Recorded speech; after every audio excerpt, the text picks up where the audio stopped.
Well, Lindsay, there are people who are joining us by podcast, and there are people who are joining us by video. So we got people listening, we got people watching. That's right. However you are joining us for the C2 Life, we are glad that you're here. And today we're going to tackle probably the second most popular topic.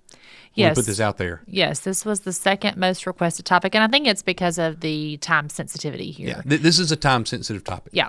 Because we're just coming up to February. February is, it's going to be here. Right around the corner. In no time. And with February comes... a groundhog. Yes. Is that February? I thought it was like March. No, that's February 2nd. Yeah, I just never really could get into the groundhog. I know. Day We thing. got into a whole conversation with the kids about it the other day. So today we're going to talk about whether or not Groundhog's Day is something Christians should observe. Not exactly. No. Mardi Gras. We're going to talk about Mardi Gras. Mardi Gras. Is it a family-friendly event, or is it a satanic party? Right. That seems to be kind of the two directions here. So What do we do with it? what do we do with Mardi Gras? What do we as Christians do with Mardi Gras? What do Christians do with Mardi Gras? Yeah. So we want to give just a little bit of the history and background of Mardi Gras. There are some people who are from Mobile who actually they're going to correct our history facts. Yeah, we definitely need to preface it by saying neither of us grew up in the Mardi Gras culture. We are not Mardi Gras experts. No, and we have come into this culture and we have tried to figure out what is this thing called Mardi Gras and what do we do with it. And, I know the part of the world where we serve, where we live now, the kids get a full week break for Mardi Gras. It's a big deal here. They're out of school. It's a big deal. It was one of the first questions I was asked as pastor when I came here. Should we do Mardi Gras? What are your thoughts about Mardi Gras? And to be honest with you, I didn't have thoughts about Mardi Gras. Mm-mm. It's just not something I had really ever thought about because it just wasn't a part of my life. But we live in Mobile, Alabama, and many people listening now, everyone in Mobile knows what we're about to say. Yeah. But many people living outside of Mobile don't know that. Yeah, that Mobile claims to be the start of Mardi Gras in the United States. Why in the world did you say it that way? Claims to be. It's a little bit debated, but yes. Okay, so let's just there's walk a through real technicality quickly. of the fact that technicality, yeah. Mobile was an established city about 10 years before the city of New Orleans, and so that kind of gives them the edge on claiming that. From my research, which is not very vast, what I understand is that there was a small celebration of Mardi Gras at a very small celebration by some people in New Orleans. But that the first parades and the first official like citywide celebration of Mardi Gras took place in Mobile. Right. So yeah, it's anyway, but that kind of gets to the history. Why were people in New Orleans and Mobile celebrating Mardi Gras? Yeah. So we're going to talk about that a little bit. We're going to talk about what it is, and then we're going to talk about how you approach this, and really, we'll get there when we get there. So let's start here. What first of all, Mardi Gras. So I grew up hearing Mardi Gras and Fat Tuesday. I honestly thought they were two different things. Right. But no, Mardi Gras is just the French words that mean Fat Tuesday. It is so hard for me to believe that Mardi Gras translates to Fat Tuesday. Right, but it does. And Fat Tuesday because in France, long before we had celebrations here of Mardi Gras, there was Fat Tuesday. It's a really weird name. Yeah, it originated back to like the 1600s, and so there's debated origin stories. One is that as the Roman Empire expanded and Christianity came to the pagan cultures, that Christianity wanted to take over the pagan holidays and celebrations, and which was not uncommon, right? And wanted to kind of phase out the pagan part and phase in the Christian part, and so that was one origin story. The other was it was not a Christian started holiday. It was actually in response to the Catholic Church in the Lent season of having to give up things, that Mardi Gras became a way to overindulge in all of the things that the Catholic Church was requiring everyone to give up for Lent. And so the name Fat Tuesday or Mardi Gras comes from using the fat in your home to cook with the day before Lent, so that because you weren't going to be able to cook with fat for the next 40 days, so let's kind of get it all out of our system, which kind of lends to what you were talking about. Right. Is it this celebration that the Catholic Church condoned, or is it a celebration that was almost in rebellion to what the Catholic Church was doing? Right. And the idea of indulging, Yeah. indulge, get fat on all the things that you're not going to be able to have, for the next 40 days. Which is, I think, the connotation that Fat Tuesday has today. Now, yes. So if you're going to miss out on things for Lent, then and some people may not even know what Lent is. Right. We don't participate in Lent. Right. It's something the Catholic Church does. It's not necessarily a bad thing. Lent is not. But Lent is a season of fasting leading up to Easter. Easter, yeah. And so it's a time when you take something out of your life that you might, it doesn't have to be anything bad. In fact, usually it's something good. You give up meat or you fast for Lent. And so that's not necessarily in and of itself a bad thing. But Lent is something that is practiced church-wide throughout the Catholic Church. And so Fat Tuesday is the day before that. Lent always starts on Wednesday because Easter is always on Sunday. It's 40 days before Easter, and so it's always on a Tuesday. So Fat Tuesday is a day to go out and kind of get it all out of your system, which kind of has turned into a time to party. Yeah. And do things that you really shouldn't do any time of the At year. all, ever. In many cases. Yeah. So that's kind of the really, really brief history of Mardi Gras. I do want to add just a word on the whole pagan roots thing. We talk about this a lot with Christmas. All of these festivals, Easter, Christmas, they have pagan roots to them. Well, when people say that, first of all, it's very difficult to trace that out. It's very difficult to determine, yes, these celebrations had pagan roots or not. It's easy to make a Facebook post about it. It's easy to put some kind of blog article out there. But when you actually dive into the facts, it's very, very hard to determine. So let me give you, for instance, with Easter. I think Easter is a good example. Well, Easter is based off the pagan celebrations of new life. Well, were there pagan celebrations of new life in the spring? There were. That makes sense. There is new life in the spring, and so it makes sense that pagans would celebrate new life in the spring. But it's also the time of year when Jesus was raised from the dead. And you can look at that one of two ways. You can say, well, the pagans were celebrating new life, and the Christians kind of took over those celebrations. Or you can say God ordained it in such a way that Jesus would be raised from the dead at the time of year when everything was coming to new life. And so the Christian celebration of Easter is based off of Passover, and it's based off of the time of year when Jesus was raised from the dead. Yeah. You can also look at it in one of two ways from the whole pagan standpoint. So some people will say, well, the church was so corrupt that it didn't want to change the pagan practices, so it just took them into the church. That's not what was happening, and that's a misunderstanding of ancient culture. If the church did take over these celebrations, what was happening was a statement, a very strong statement, that Jesus Christ is king, and he is king of everything. And so these pagan festivals that you have are now ruled by the God of the universe, and the God of the universe now controls this day that you had set aside for some kind of pagan worship. It now belongs to the King of Kings and the Lord of Lords. Yeah, it's a redeeming of these days that the enemy has tried to count for his own. It was not a capitulation. It was a conquering. It was a conquering of Jesus Christ. But still, it's difficult. The historical record is very difficult to determine if that's in fact what the church did, or if these festivals grew up kind of from a grassroots kind of way and just happened to be around the same time as these other festivals. Yeah. Now, the other thing you need to know about the pagan world, let's say that you pick some random date and you say, well, we're going to have some festivals to celebrate Jesus. You'd be hard-pressed to pick a date that didn't have some pagan festival already in existence. Right. And so it's very difficult to kind of tease this out. Yeah, and it was so rampant. I mean, even the days of the week, you look Right. at these things, and so much of it has been touched by that. Yeah. But the Lord has redeemed all of that as well in his own way and in his own time. But I want to tell a real quick story. Okay. I was having a conversation one time with a Seventh-day Adventist, and he said, well, you go to church on a wicked day. And I said, really? He said, yes, Sunday. Named after the sun. It's a day of worship for the sun. I said, "Oh, you're much holier than we are. So you go to church on Saturday. Saturday. Right. So you can't get away from it no matter where you go. Right. And so those pagan roots are there. When it comes to Mardi Gras, whether or not it had pagan roots, it matters a little bit because according to the pagan celebration, what kind of celebration was it?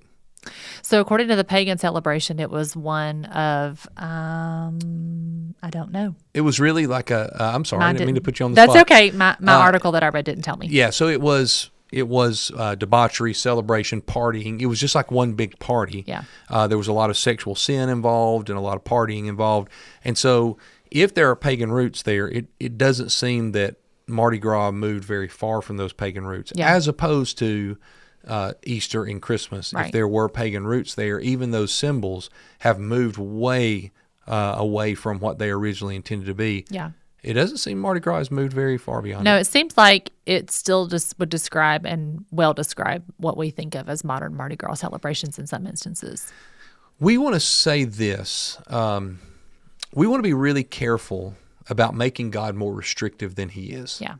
That was part of Eve's error. Mm-hmm. It's what Satan tried. Mm-hmm. Satan's first question, did God really say you can't eat from any of the trees that are in the garden? And of course, God didn't say that. But you remember Eve's response?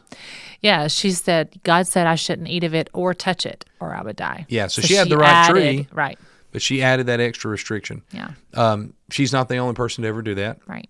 So we kind of, as God's people, kind of have a history of adding to and making God more restrictive. So we want to be careful. We want to be really careful to say there is no verse that says, thou shalt not Mardi Gras. Correct. Thou shalt not Fat Tuesday. Correct. So we want to say that there may be some ways that you can participate in Mardi Gras that are not sinful. Yeah, so you could eat a king cake, and I bet that would probably not be sinful. Unless you ate the whole entire cake by yourself, then that would probably be gluttony. That could be gluttony. Yeah. What do you think about the baby Jesus being inside of it? I think it's creepy. I think it's a choking hazard. Yeah. And I think, as we have said in the past, that we look for Jesus in heaven and in Scripture and in our experiences and not in a little plastic toy. Not in a king cake. Yeah. Yeah. So, but if for some reason you eat a king cake and it has a little plastic baby Jesus in it, again, I can't think of chapter and verse, thou shalt not eat. I can think of you shall have no idols, don't make any graven images. You can get into the whole, if you wanted to have the debate over icons and statues based off of a king cake, I guess you could have that debate. But probably ordering a king cake and eating a king cake, that probably is covered in our freedom in Christ. Yeah, and when we think about the holiday of Mardi Gras or the celebration of Mardi Gras, what comes to mind most probably in that celebration are parades. We think of the Mardi Gras parades themselves. I mean, the city of Mobile hosts over 40 parades for the Mardi Gras season. In many ways, that's what the whole holiday is. That's what it is, around. right? There are other things around it as well. And we can talk about a little bit of that as we go. But and so when you think about those parades, I think some of them are definitely categorized or described as more family friendly than others. So you can certainly attend a parade and not be sinning, depending on what that parade is, where it is, what time it is, what's happening. Right. So I want to put you on the spot here a little bit. Are you saying that you can attend a Mardi Gras parade without sinning? Or are you saying just parades in general? So I was saying parades in general. Okay. I thought that's what you were saying, but I just wanted to clarify. Yes. Now, I've never been to a Mardi Gras parade. I need to say that. But I have heard tell of family-friendly Mardi Gras parades. Now, I don't know what people mean by that when they say that. So it's very difficult for me to speak to that specifically. But I have heard that description being given of family-friendly. Now, I will say this. When, in preparing for this podcast, we went to the website for the city of Mobile that would talk specifically about the celebration of Mardi Gras, and it's where you can find the schedule for the parades and all of those things. And so on that website, there are some videos, there are pictures, and kind of just a little bit of the marketing of Mardi Gras. And so at the very top of that website, they have a quote that they kind of use to sum up the heart of Mardi Gras as a Mobilian. You sent this quote to me, and when you sent this quote to me, my first thought was you had found this quote on some really conservative, maybe even fundamentalist kind of blog site that was just absolutely anti Mardi Gras, Right. and was trying to make some kind of point about this. That's really where I thought that quote came from. But just to clarify, this quote you're about to read comes from the advertisement of Mobile. And in Mobile, we kind of pride ourselves, as the city of Mobile prides ourselves on being like the family-friendly version. Right. Don't go to New Orleans. Come to Mobile. That's Right. the family-friendly version. Right. So on the city-sponsored official Mardi Gras website, this is the head quote, kind of the tell the story in one quote, premier quote on the website.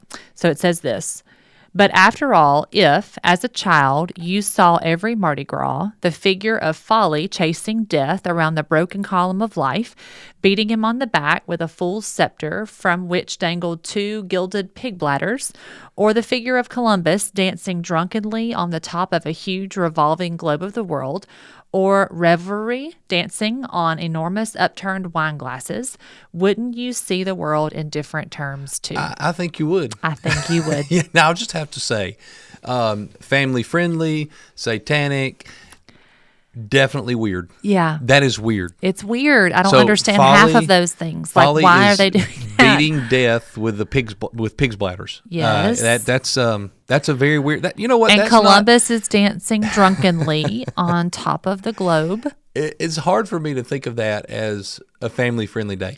Hey, kids, load up in the car. We're going to go watch Folly, which is dressed as and presented as like a gesture figure, I think. We're going to watch Folly chase down Death, and the column of life is broken, and Folly is going to beat Death with some pig's bladders. This is what we're going to do. And that's the thing. After I read that quote, I was like, what are we celebrating? Yeah, what is this? it? And then as you do look into Mardi Gras, again, with the pagan festival kind of stuff, well, Christmas is a pagan festival. Some people say that. Again, the evidence there is very difficult to pull that evidence. Easter has its pagan roots, whatever. But if they do have those pagan roots, all of those things have been changed and conquered by Christ. Much bigger problem, to be honest with you, with Christmas is Santa Claus. Santa Claus is significantly larger issue than whatever pagan roots it may or may not have had. I think next year we're going to record an episode on Santa Claus, and I think we're really we may. Could we lose have some, Nate Bargatze come and help us with that? Yeah, we'll see. I'm sure he's not busy. Yeah. We'll probably lose some listeners over it, just to be honest with you, because Santa's got. We've problems. had it to here with Santa. We have had it up to here with Santa. Anyway, but with the pagan roots thing aside, when you're looking at the things that you're still actually celebrating, and you see some of the, or really almost all of the names are still names from pagan Greek culture. Right. There's been no redemption here. There's been no, let's make it all about Jesus. There's been no, we're celebrating life, or either there were pagan roots that were not redeemed, or even worse, they've intentionally woven in pagan ideology to this supposed Christian celebration. Yeah. So, I mean, overall, I would say like 2 thumbs down for Mardi Gras. I'm not loving it. Not loving it. But back to the question, can you go to a Mardi Gras parade and not be sinning? I don't think we want to come down hard on that question one way or the other, but I would put it in this category. Can I go to a Halloween parade and not be sinning? It's possible, sure, but I'm just going to tell you, Halloween, I really don't want anything to do with Halloween anywhere near my family or me. It has, and so, All Hallows Eve, and we get all that, but boy, it is a thing about death. It is, and when you look around and you don't see anything that you could easily explain to your children, like the chaotic environment, if I cannot clearly talk to my kids about what they're seeing and why they're seeing it, I'm not real sure that I would want to be there. Because my 4-year-old goes to that environment, our 4-year-old He's going to ask he is going to ask 1,000 questions. Yes. And he is going to say, what is that, Mommy? What are they doing? Why are they doing that? Why is he dressed like that? Why are they saying that? Why are they throwing these things? Why are they throwing anything at all? What are they doing? And I just don't, this doesn't make any sense to me. What would I say about that? And there's a couple of other things kind of about the foundation of Mardi Gras, and then we're going to move into 5 ways. We're not sure that we think that you might be able to participate in Mardi Gras in some ways without sinning, but we've got 5 ways for sure that you would be sinning if you participated in these ways, and we want to cover those. But before we get to that, just a little bit more on kind of the foundational pieces. The masks, they represent the anonymity, where the classes are kind of all on the same level. So for that moment, master and slave are still on the same level, and high class, low class, all that, everything is on the same level. The giving away of these trinkets, I've been told that has something to do with the upper class distributing gifts to the lower class.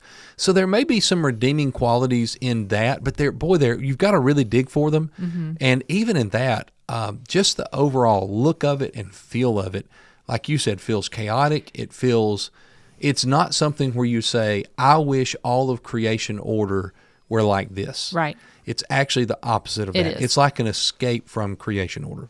And I'll tell you this, the one thing that I did know about Mardi Gras before we moved to Mobile did have something to do with the throwing of trinkets. Sure. And I can't think of any way that's good. Well, I can tell you this. I went to the New Orleans Mardi Gras website. You went to the Mobile website. I went to the New Orleans Mardi Gras website. And the first question is, what's the deal with women bearing their breast in order to get beads? And so the person writing this actually said, well, really that doesn't happen. And that's a small part that happens on Bourbon Street and is really about all kinds of things that already happen on Bourbon Street, and it's really not a part of Mardi Gras. And I thought, okay, you know what? Maybe that's true. But if it is true, then they've got a massive marketing problem on their hands. Because 99% of people outside of Mobile and New Orleans, when they think of Mardi Gras, that is what they think about. And so, again, back to Christmas. Nobody thinks about that with Christmas. No. Now, there are people who do all kind of debaucherous, adulterous things at Christmas. Right. They use Christmas as an opportunity to get drunk, and all kinds of horrible things come out of that. But nobody thinks But that's Christmas, not on the Christmas cards. No, it's not. and when you think Christmas, you don't think of those things. And so somehow Mardi Gras has a much stronger tie to revelry, debauchery, partying. In fact, the one of the titles of the article, again a positive article, is the world's biggest party. Yeah.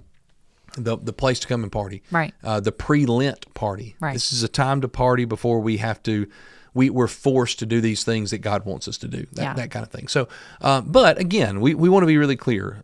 God has not said, "Thou shalt not Mardi Gras." Right. And so there may be some ways that you can participate. Ordering a king cake, I don't know. Are you going to talk about the secret societies at all? That was another thing I wanted to bring up. The secret societies, where in many cases people don't even know who's involved with that, and for years, they remain totally anonymous.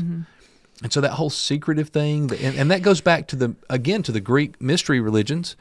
So these societies will, they'll host a ball and they will have a party together and they'll dress fancy and they'll, post their pictures. But by fancy, you mean weird? Right, weird. I mean, they'll have a formal gown on, but something weird on their face.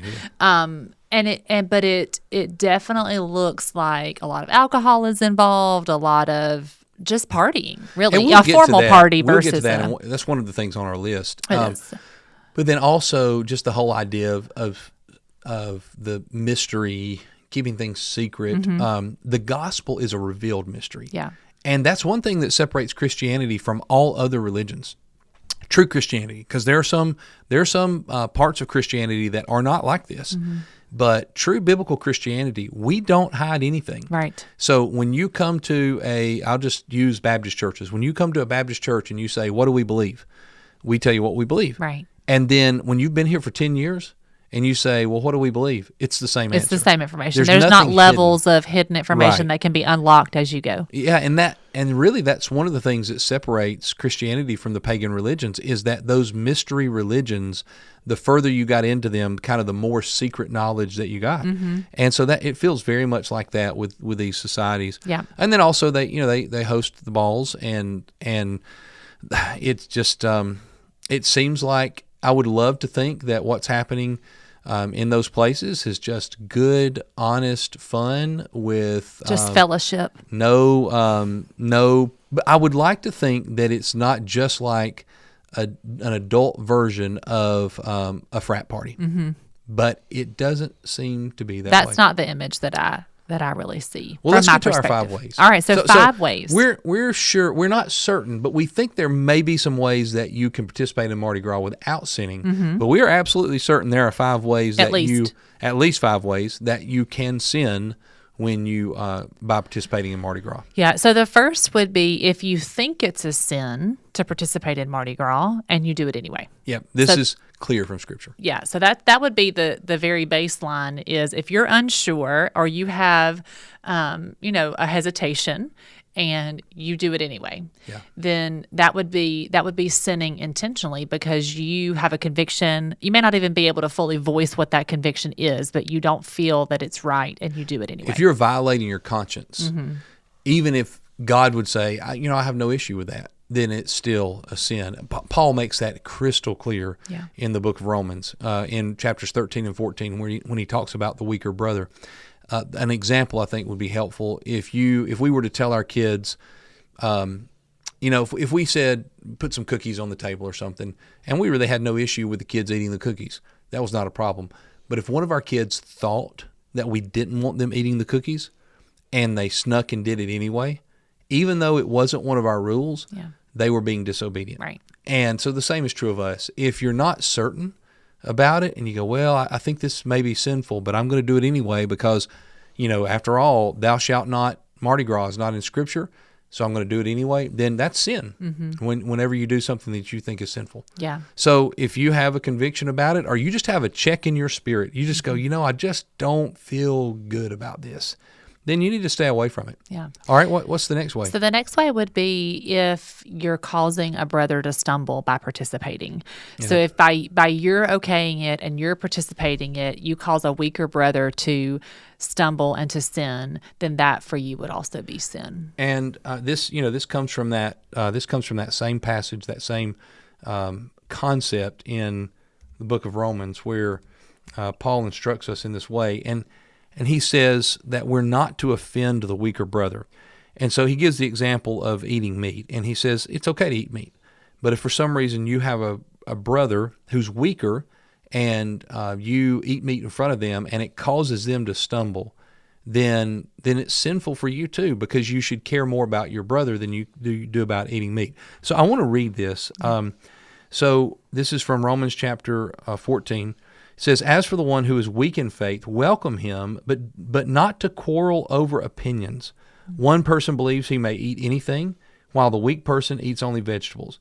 Let not the one who eats despise the one who abstains, and let not the one who abstains pass judgment on the one who eats, for God has welcomed him.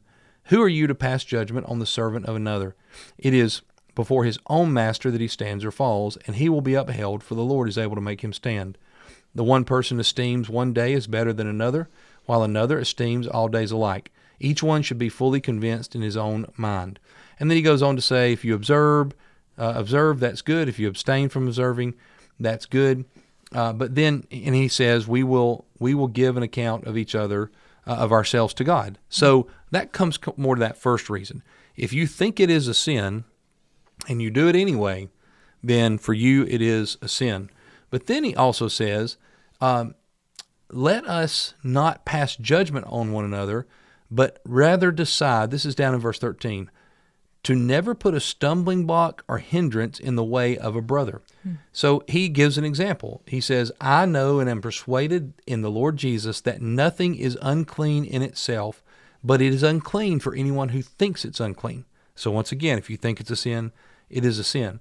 For if your brother is grieved by what you eat, you are no longer walking in love. By what you eat, do not destroy the one for whom Christ died.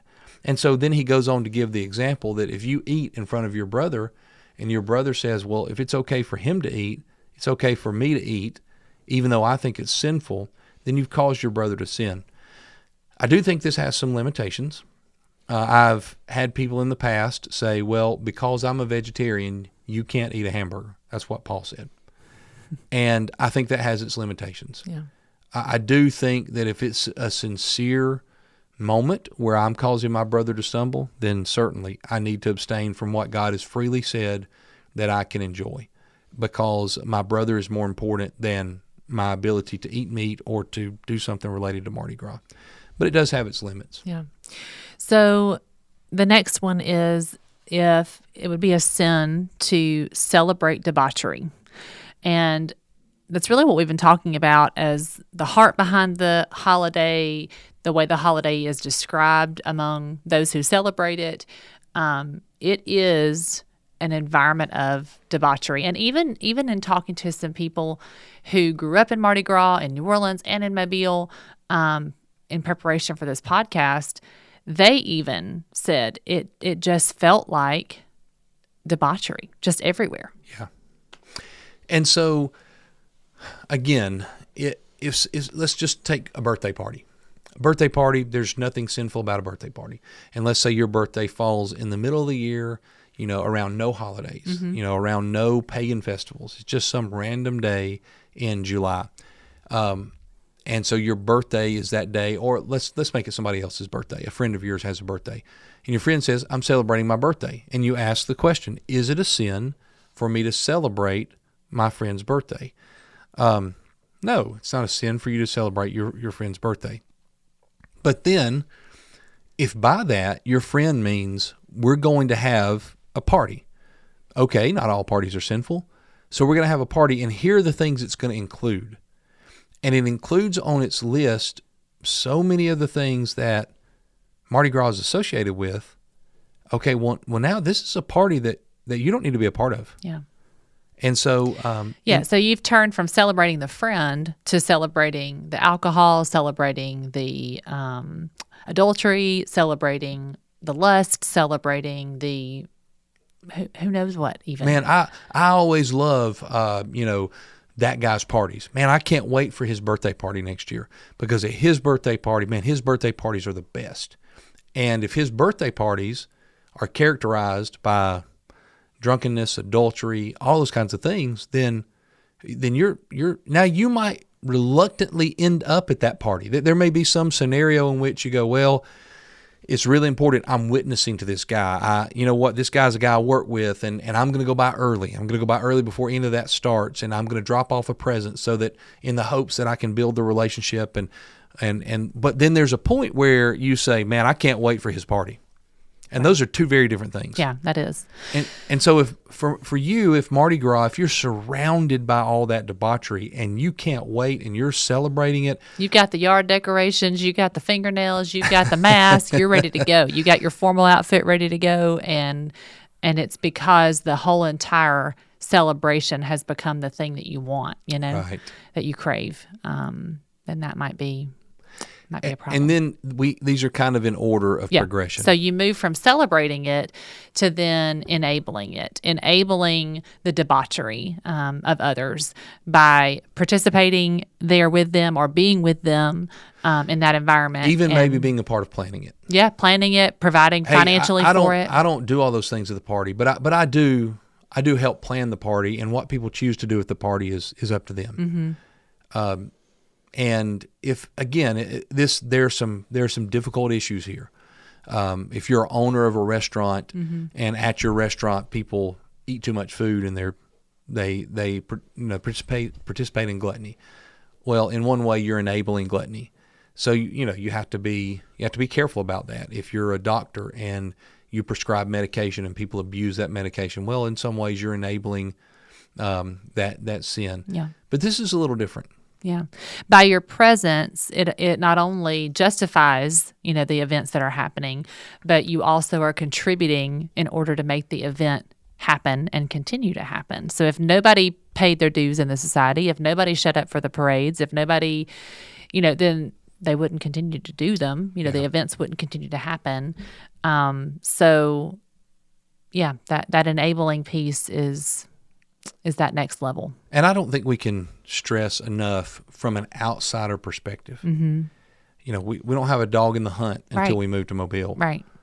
But even the things that we've seen, yes, what we saw before we moved here, but the things we've seen since we moved here, not from like propaganda people who are trying to make Mardi Gras look bad, just from what we see filling our social media feeds during the month of February, it's hard to say that it would be a good thing to walk into that environment. Yeah.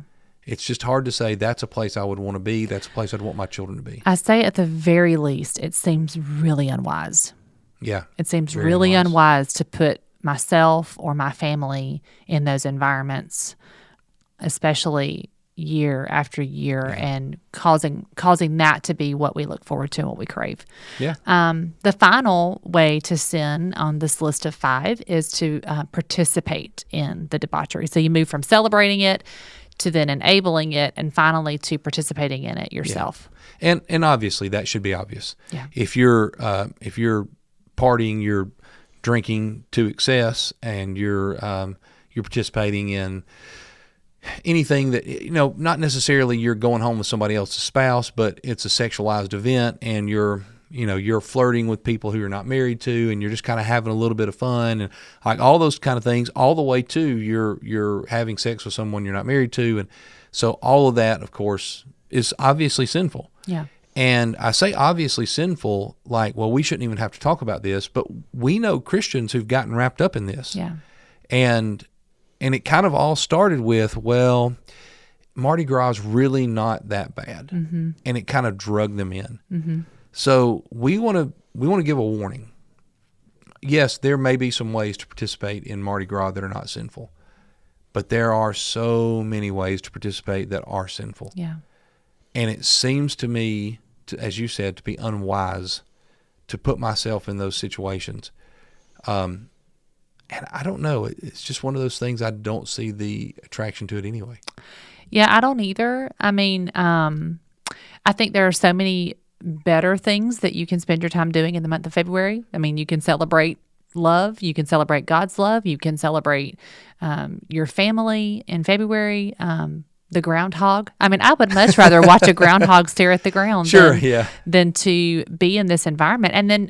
And then really, when we stop and look at what has happened in a lot of these events and these environments, I mean, last year's Mardi Gras in Mobile was ended with a stabbing and a shooting. Right. And so a lot of these environments are conducive to violence because people are drunk or people get angry. I don't know. I don't see the wisdom in it. I don't see the attraction to it. If you really pull yourself out of the tradition, and I think that is the thing. It could be the kind of thing where somebody says, you know what? I've never really even stopped to think about why we go and why we do this. We've just always done it. My family's always done it. It's just a part of the culture here. We've just always done it. So that's really what we want to say is, if you've just done it because you've just always done it, maybe just take a moment and back away a little bit and look at it from the outside in and say, why is it that we do this? Because we really, in a Christ-centered life, want to be intentional about the things that we are involving our family in, and especially holidays and celebrations. Those are the things that mark memories for our kids and for our family. And become traditions. Right. And so let's be intentional about choosing why we do what we do or why we don't do what we do. And if you're one of those families that you say, I've never really thought about this, I've been a little bit blind to it, this is a good opportunity to talk about this with your spouse and to come up with a game plan of how you're going to discuss it with your kids and say, we've been rethinking why we celebrate this and how we do this, and we think we're going to make a change. I think that it's helpful for you and I. We have an outsider's perspective on this, and you brought it up. Maybe this is something you've always done, and when it's something you've always done, it's hard to see sometimes. And we all have blind spots, and I think this may be a massive blind spot for a lot of otherwise good people who really want to please the Lord and follow the Lord, but this is just kind of, right? It's Mobile. It's the birthplace of Mardi Gras. Maybe you live in New Orleans and it's Mardi Gras. Moon pies aren't really that great. They're We had those homemade moon pies. Those were good. Yeah. But you know what? I think also an outsider perspective. There were people in the area that we grew up in that traveled to New Orleans for Mardi Gras. Yeah. They did not travel to New Orleans for Mardi Gras in order to enjoy the family-friendly environment. No, they did not. They traveled to New Orleans for Mardi Gras in order to party. Yes. And because that is what it is. That's what everybody else with. thinks about when in the world when they hear Mardi Gras. And there's that's a what reason. They think about. There's a reason that's what they think about. That's all we're saying. Yeah. Is to step back and evaluate that, and and really consider it. And you know what? If you have a different opinion, it's not going to hurt our feelings. No, I'd love to hear it. But we would love to hear it, and we'd love to have you reach out to us, and we'd love to talk about it. Mm-hmm.